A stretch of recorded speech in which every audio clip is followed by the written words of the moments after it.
So I think the first one that I wanted to pick up on, and it was the bit that I found most inspiring from your session this morning, was you made a lot of play on the difference between the solidity inside and then the kind of the personality and the identity that we portray to the outside world. And I feel that some of the biggest challenges we face as marketers and in brands is that we spend a huge amount of time thinking about the way we portray ourselves to the outside world, but we don't really get ourselves right inside first. From the experience that you've had dealing with individuals about that, what advice would you give to business people and to brands about how they can start the process of getting right inside first?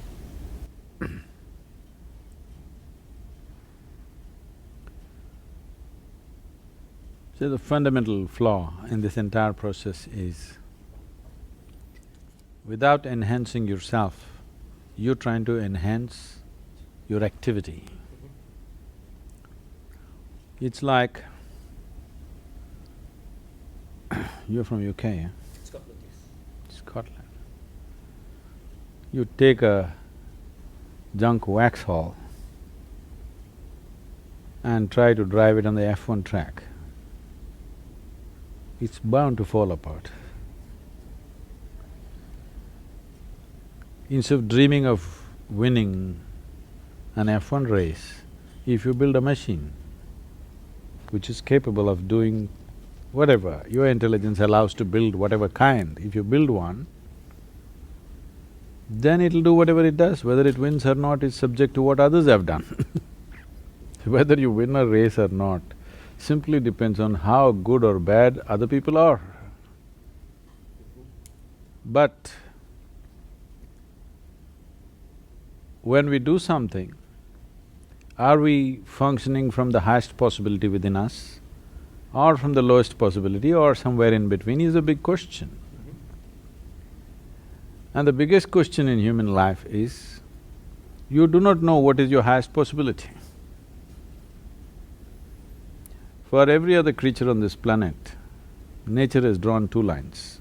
Within that, they live and go. For the human being, there's only bottom line, there's no top line. So it doesn't matter what you become, you still don't know whether you've hit the peak or not. Only those people who are only interested in winning races with other crippled people, they have hit the peak.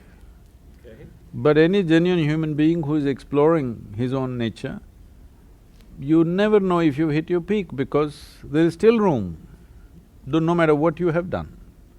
So, enhancing the machine, this human mechanism, is most important.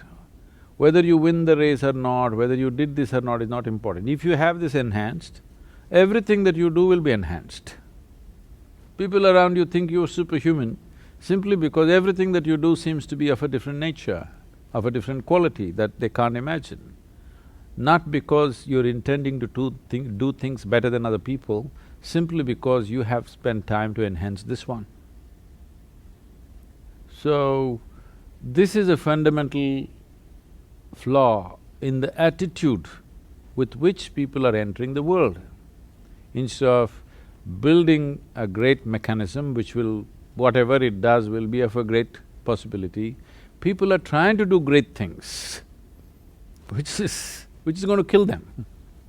That's why successful people are miserable. Somehow they've managed to do something and it's taking such a big toll on them. How might we unwind some of that? So what I find great about the way that you express all of this is you have a great confidence, which clearly comes through from the way that… No confidence. Maybe I should re-express that then. You clearly talk from the heart. This is somebody who's… So that's the thing. The only quality is clarity. People think confidence is a substitute for clarity. That's the biggest disaster. Okay. The great disaster on the planet is people who have no clarity have confidence. Nice. That maps beautifully back to a lot of the brands, is that where they don't have clarity, they represent confidence in the activities that they do, but I think that goes back… So that's why all the loud advertising, because there is no clarity but there is confidence. See, you are who you are. only because of whatever you might have perceived. What you have not perceived is not you, isn't it? I like that. You see, whether you're consciously aware of this or not, how people experience you right now is, whatever you have perceived, in whichever way it's finding expression, that is what people's experience of you are. And that is what your experience of yourself is. Whatever you have perceived, that's all. Instead of enhancing perception, we are trying to enhance again expression. You're you're on the social media stuff. Everybody wants to express anything and everything, no matter whether they know something or don't know something, everybody wants to express. This is the age of expression without perception. It's a disaster. People are becoming who they are because of what they express, not because of what they have perceived. If you are who you are, because essentially in life, the nature of life is such, only what you have perceived is you. But right now, because you pick bits and pieces all over the world, you can express all kinds of things that you don't know. See, today a 12-year-old child looks bored. Never before it was so, it's only in this generation because he's seen the cosmos through his phone screen. He knows everything. There's nothing he does not know. The facts are all there, but maybe the emotions… They're not facts. They are not facts. You call them facts, all right, you can call them facts if you want to, but I'm saying, me knowing how many million light years away is a particular galaxy which we call as Z127 is not knowledge. No. Whether it's 10 million light years or 100 million light years makes no difference because in my perception there is no way to experience a light year, first of all. It's all conceptual, it is not experiential. Unless your perception is experiential, it doesn't enhance you, it is just accumulation. Like people accumulate wealth, money, useless things all over, trinkets, people are accumulating knowledge or information, trinkets which will make them look smart in a tea party. Only in comparison to somebody else who does not know where galaxy Z127 is. So, based on that concept of… It's not a concept. So, okay. The idea of the experience versus the perception, I wanna look a little bit more about that. And what you were talking about, the accumulation of… Information.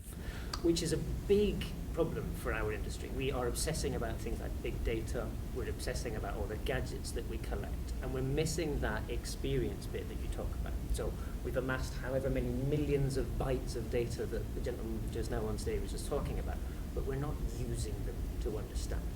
How would you advise people… When you bite so much, you'll bloat This is true. and get unhealthy. Obesity is not a good thing in any context. How do we translate that desire to learn into the action that makes the learning valuable? Where do we help people move along that journey? See, in this question there's a fundamental flaw. Okay. In the sense, because you belong to a generation which is goal-oriented. True. Goal-oriented means you are interested in the mango, the sweetness of the mango, but you are not interested in the tree. Because slowly you are living in a generation where mango comes from a supermarket, not from a tree. It may so happen in a laboratory they will make a mango, all right? But if you want mangoes in your garden, you don't have to think mangoes, you don't have to meditate upon mangoes. You have to think soil, filth, manure, water, sunlight. No mangoes in your mind. You have only manure, soil, water, sunlight in your mind. Mangoes will happen. Or in other words, you are too interested in the consequence, but not in the process which causes the consequence. This is goal-orientedness. In yoga we say, if you have one eye on the goal, you have only one eye to find your way, it's inefficient. If you use both your eyes to find your way, according to your capability, you will go as far as you can go. That means you're not concerned how far somebody is going. You want to go as far as you can go. That's what you're interested in. But right now, this goal-orientedness means you're only interested in going one step further than your neighbor. Or in other words, the only joy that you have in your life is somebody is doing worse than you. I think that's a sick mind. I agree with you, absolutely. I'm gonna keep pressing on that question though. How do we help people see past that mentality which is holding us back? What can we suggest to our peers in marketing to change them away from this goal? From digital to divine.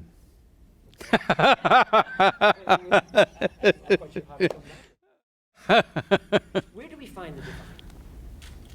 Because I love the fact that you're talking about we cannot be goal-oriented, but at the same time, many businesses face the imposition of goals from others who determine our ability to survive, which I kind of know you're going to say is flawed, and I would agree with it, but nonetheless, we need to help people to see the alternative to what is flawed. See, tell me one thing. You can look at Mr. Bolt, you know? You could look at Mr. Bolt for inspiration, all right? But if you try to run like him, you'll break your legs, that's all that'll happen. For inspiration, you can look at Mr. Bolt, perfectly fine. You can look at Mr. Sachin Tendulkar for inspiration. You try to go and face a ball which is coming at 160 kilometers per hour, a hard ball, you'll kill yourself, really. Most people know cricket only on television, so they think it's a nice game. Go and stand there, it's the most violent game. Projectiles are coming at you at tremendous speed, giving you a fraction of a second to react and hit the ball. Because they see it only on television, they think it's a nice, beautiful game. No, it's… among all the games that are popular today in the world, it is the most dangerous game. Nowhere else any hard ball is coming at you at that speed. Really, most of the time coming at your head. There's a certain degree of animosity in some of the way that this is being… No. I'm saying, because somebody mastered that, with… he was talking to you about the level of dedication right from his childhood, how he's involved. So, Tendulkar is Tendulkar, all right? You can use him as an inspiration, but you don't try to do what he is doing today afternoon because you'll be dead. Yes. So, you can use a high level of whatever somebody has set a goal as an inspiration. Somebody is running 100 meters in 8 seconds, you can use it as an inspiration, don't try to do it. It's like a Vauxhall trying to be a Ferrari. Very good advice. It's that benchmarking that we obsess so much about marketers, that you want to be like them and you think that replicating everything that they do becomes a dangerous… That's the biggest mistake. Because who knows, maybe you can hit the ball better than Tendulkar. Right now, why do you want to limit yourself to Tendulkar standards? There was a time nobody believed that you will reach 100 in a cricket game only after 35 to 40 overs. I remember this change that happened. First time, Sanath Jayasuriya hit the ball within the first 20 overs, 100. Now people are hitting it within 8-9 overs, okay? Because they're not thinking about what somebody did. You hit the ball according to your capability, who knows, maybe you'll hit it better than Tendulkar. We don't know. The possibility is there. In reality, there may be a distance, that's different, but the possibility is there. So if you become goal-oriented, your goals are always determined by other people's capabilities. You will never do what you could have done. Maybe you can't hit a ball, maybe you could do something else, way better than anybody else. but you will never do that because you go on trying to hit the ball that you can't hit. So this concept of the memoryless intelligence that you talked about, how can a marketer access that? Because we are probably some of the most insecure people in the world. Market people cannot access it. You can quote that one. Human beings can, Okay. markets cannot. Few times when I was at the economic forum, the World Economic Forum, people keep on referring to India as emerging market. I say, don't refer to it as a market, we are not a marketplace. Once you think somebody is market, how are you going to approach them? You're going to put some nonsense that you have created, try to convince them they must drink this or eat this or buy this or use it or whatever. If I saw you as a human being and I'm concerned about you and your well-being, I would see what you need. If I do what you need, if I manufacture what you need, I don't have to market it, market man will go out. Manufacturing is all that's needed. But right now you're doing something that people don't need and you have to convince them that they need it. It's very clear, even a kindergarten child knows that this body doesn't need carbon dioxide, it needs oxygen. But somebody is putting carbon dioxide in the bottle and calling it the real thing. So they need marketing. Marketing department is bigger than the manufacturing because you're trying to convince somebody carbon dioxide is good for you. Well, you may convince a generation. A whole generation was convinced smoking tobacco is the best thing you could do. If you're a man, you must smoke, otherwise you're not a man. Yes or no? A whole generation believed if I don't smoke and blow the smoke in your face, I'm not man enough. But now suddenly it's become no good. So this is what the marketing men will do. They're trying to sell something that people may not need. Instead of looking at someone as market, if you look at them in human beings with some concern, you would know what they need. If you manufacture that, you don't have to market it, they will stand in a queue. So I'm going to use somebody else's words in response to that, because this is something that I have hopefully believed for a long time as well. A friend of mine said that as marketers, we've got to stop trying to make people want things, and we've got to try and make the things that people want. It's fundamentally obvious to me, and yet, as you said… I'm saying largely market men will get eliminated. Manufacturing and people, in between little marketing. Both you and me are manufacturing something that he wants. But now, I'm trying to tell him what I'm manufacturing is really what you want, not what this guy is doing. Actually, that's the truth. You talked a lot about all the gadgets that we have access to, all this amazing technology, and yet we fail to use the best of the gadgets that we have, which is our own brain. Not that we are not using it, we are using it in a very skewed way. Right. We're not able to listen correctly, we're not able to understand what it is that those people want, even though we have access to all these amazing things. I use a lot of social media, which in theory allows me to listen to the conversations of millions of people at any given time. And yet I find it very difficult to… Gossip gone global. There's an awful lot of gossip on this. We talked a lot yesterday about the food photos. It's this fascinating thing that 200 million people have taken photos of food and uploaded them to Instagram. And the question is, why are we doing this? But that's sort of… Because food looks prettier than the people who eat them. Slightly disconcerting concept again. Absolutely true. No, if people are taking pictures of the food they eat and putting it on, obviously they think it looks prettier than them. But we have access to the insights that shares about what they believe is pretty and what they enjoy in life, but we're not using it, so… See, all this is happening, I mean, leave the jokes apart. This is because people are trying… because now they found a means, a technological means to find expression. Expression more than perception means marketing department is bigger than manufacturing. Okay. That's all that's happening. What would then the perception bit look like? See, what would perception look like? See, there are only 5 instruments of perception right now for you: seeing, hearing, smelling, tasting, touching. So what you perceive through these 5 senses, a certain process, an amalgamated process of these 5 senses. Right now you're sitting here, you're seeing, you're hearing, I hope you're not smelling anything but actually it's all happening. Smelling, sensations, heat, cold, all these things are happening, you may not be conscious of it unless it becomes acute. Right. Otherwise, if you walk from there to there are 25 different kind of smells, minimum I'm saying.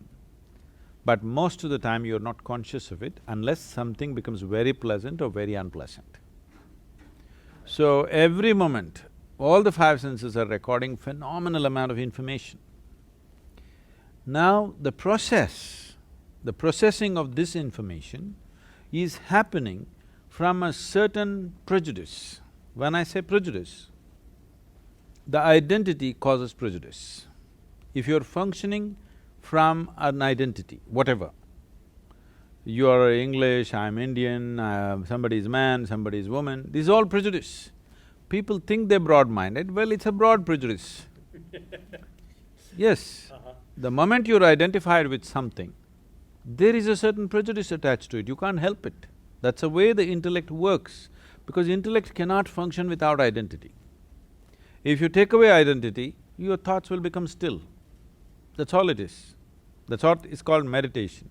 If you can sit here without being identified with the physiological or psychological or the worldly process that's going on, you will become meditative. Because you're not identified with anything, your intellect becomes quiet. As long as you're identified, do what you want, you cannot stop it. It's like you eaten bad food, then you want to control the gas, it won't work it'll anyway happen. So now you're identified with something that you're not. See, you belonging to a certain nation, you belonging to this or that is something that we made up, all right? What we make up, we must manage. But what we made up has gone out of control. You identified to such a point, you really think it is, you're willing to live and die for it. So because of that identity, what you call as my mind or intellect has become prejudiced in a certain way. From that prejudice is working, it's okay for survival process, this prejudice is good for survival process. But if you're wanting to look for clarity, you want to see things the way they are, you want to perceive life just the way it is, not the way… not as an Englishman, not as an Indian, not as a man, not as a woman, but you want to experience life just the way it is, then you must have the ability to distance yourself from identity and just look at it. It's not that you're not at all doing it, every human being is becoming released from their identity at some point of involvement with something, okay?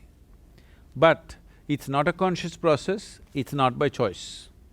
Once in a way, it's happening, those moments they produce something significant, rest of the time they're just a mess. I'm talking about, if you have a machine, every time you touch it, it must fire, all right? Intermittently it fires once in a way, that's not a great machine. The same goes for the human being. If you have a spark of genius, you must be able to make it happen spark all the time, 24 hours. Otherwise, it fires once in a way, accidentally, then you become astrological. You're looking for the right position of the planets for you to fire That's inefficiency. That inefficiency is coming because perception is blocked. Is there a way to manage that? Oh yes, there's an entire science. As there is a science and technology to create external situations the way we want it, there is a whole science and technology to create inner situation the way you want it. This is what we're calling as inner engineering, to engineer your interiority the way you want. Okay. Looking at that in a bit more detail, the bit you were talking there about stepping away from the identity piece, which I think is really interesting because brands are all about creating their identity, and yet I love the way that you're saying it's not until we get out of our identity that we can see the bigger opportunities and how to become what we want. How can we help people to understand how to unravel that identity? How do we step away from all the things that you spend time creating? See, this question is coming from a fundamental that you believe that everything can be fixed intellectually. Yes. No, it cannot be. As I said when I was speaking in the morning, the other dimension of intelligence within you. If you… I think today people are beginning to talk about emotional… what? Emotional intelligence, not just IQ, EQ and whatever. Yeah. This is just rudimentary steps, taking at least one small step, but a rudimentary step. This is essentially a very deep-rooted Western malice which has gotten into everybody today across, because all of us are going through Western education. We may be living in India, but our education is completely, unfortunately, English.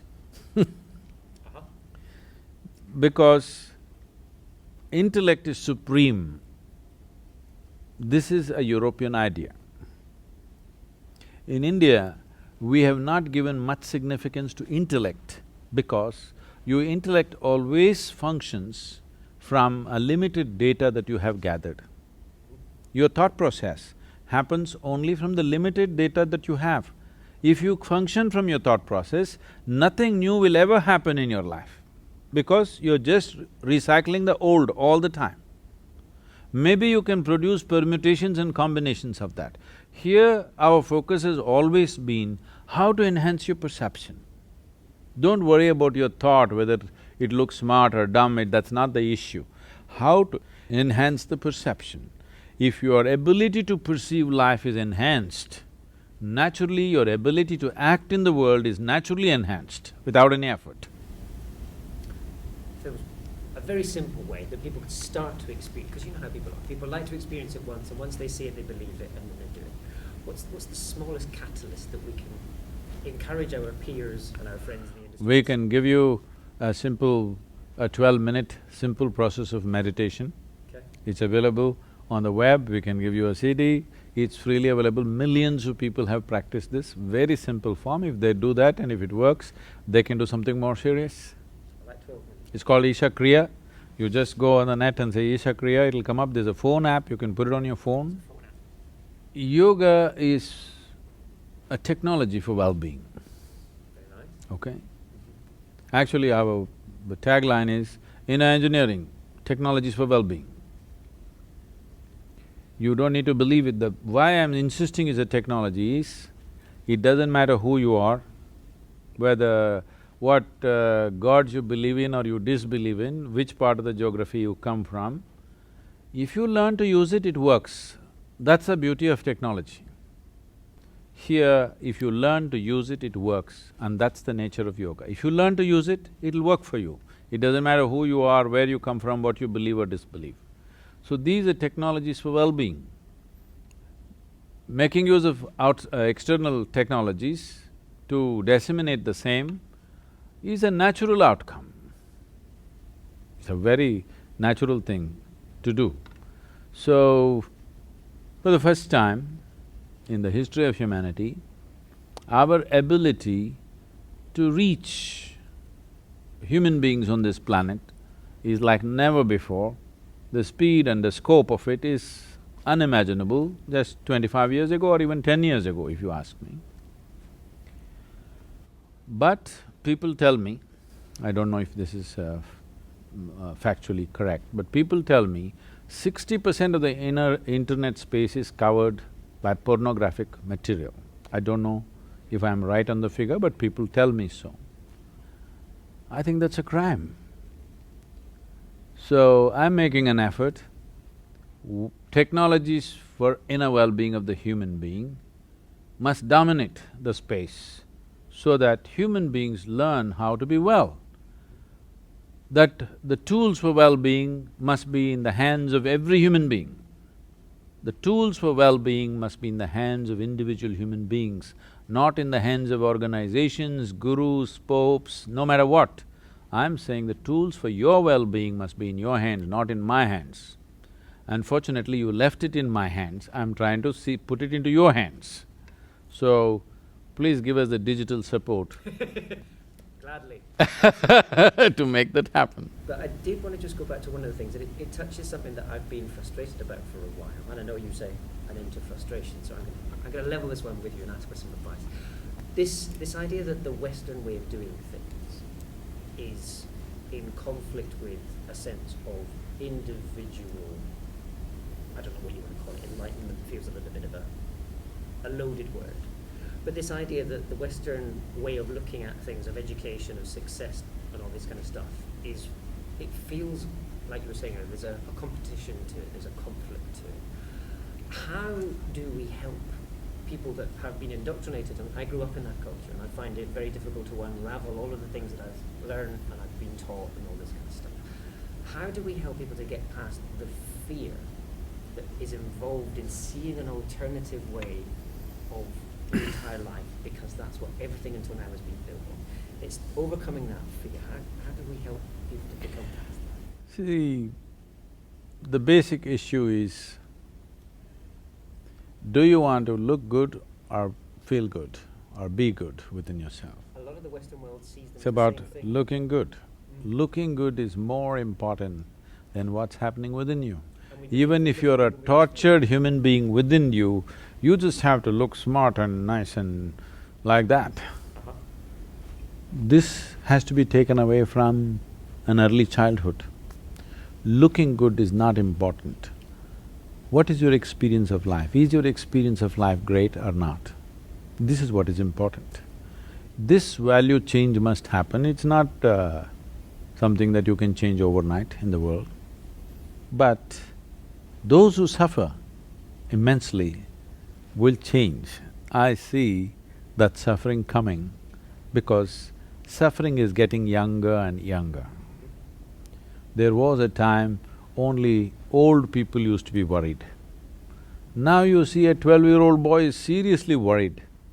So when that kind of suffering comes, looking good is not important. When suffering becomes unbearable, people will understand looking good is not important. How I experience my life is important. You hear this talk all over, isn't it, these days? Still the necessary corrections have not been made, but people are beginning to talk. So this is the time technologies for inner well-being are transmitted. The time is right. Good.